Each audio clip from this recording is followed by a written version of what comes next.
Selamat datang di YouTube channel Belajar Bersama Bu Daphne.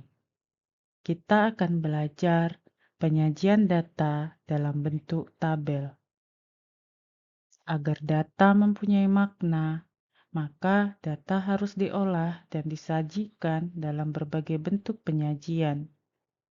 Secara umum, ada dua cara penyajian data yang sering digunakan, yaitu dengan tabel atau daftar dan grafik atau diagram. Untuk pertama, kita akan pelajari tentang penyajian data dalam bentuk tabel.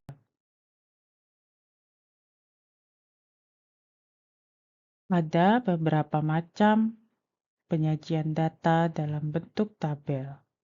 Yang pertama, ada tabel baris kolom.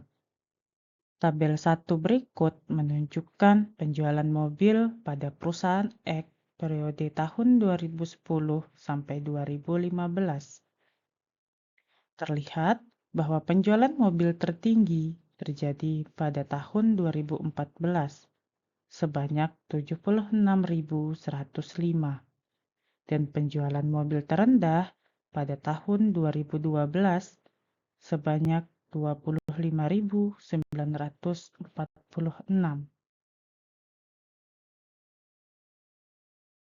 Kedua, ada tabel kontingensi. Tabel ini digunakan untuk data yang lebih dari satu kolom.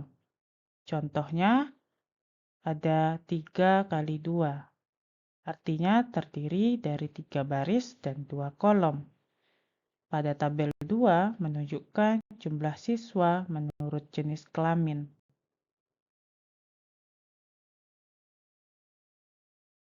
Terakhir, ada tabel distribusi frekuensi. Tabel ini digunakan untuk data yang dibagi menjadi beberapa kelompok. Perhatikan pada tabel 3 menunjukkan nilai ulangan siswa kelas 7B. Terdapat 5 orang siswa yang nilainya sekitar 51 sampai 60. 8 orang siswa yang nilainya antara 61 dan 70. 10 orang siswa nilainya antara 71 dan 80. 7 orang siswa yang nilainya antara 81 dan 90.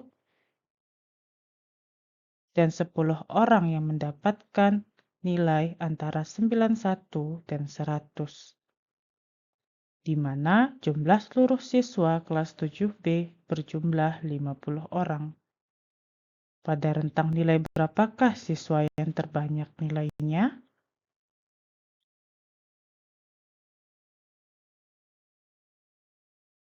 Ayo perhatikan contoh satu berikut ini. Jika diketahui data nilai ulangan harian dari 20 siswa adalah sebagai berikut, maka susunlah data tersebut dalam tabel distribusi frekuensi. Untuk menyusun data yang disajikan ke dalam bentuk tabel distribusi, langkah pertama kita tentukan nilai terendah dan nilai tertingginya. Pada tabel penyelesaian, terlihat nilai terendahnya adalah 3 dan nilai tertinggi adalah 9. Maka kita dapat membuat tabel distribusi seperti pada tabel penyelesaian berupa data tunggal. Lalu yang kedua, tentukan interval dari data.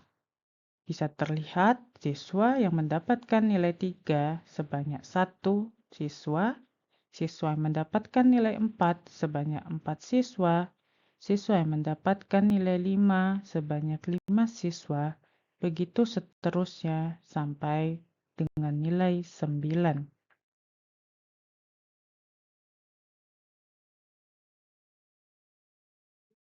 Contoh 2, jika diketahui data nilai ulangan harian dari 20 siswa adalah sebagai berikut, maka susunlah data tersebut dalam tabel distribusi frekuensi.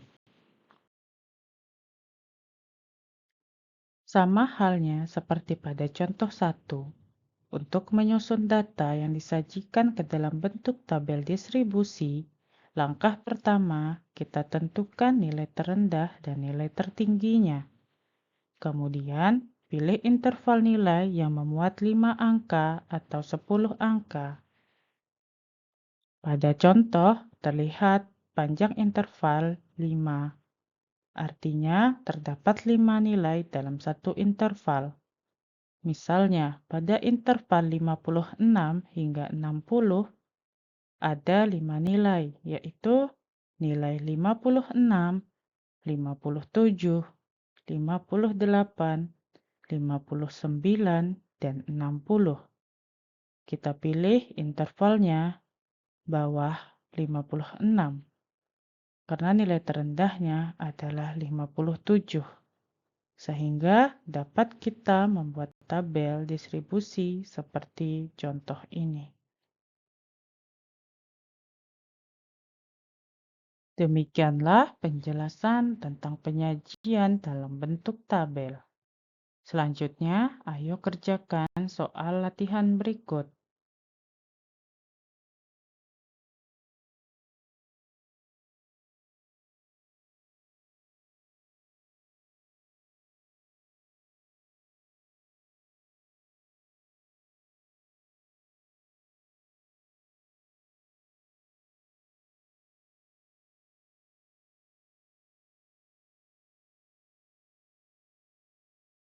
Ayo berlatih terus, jangan lupa tonton video yang lainnya.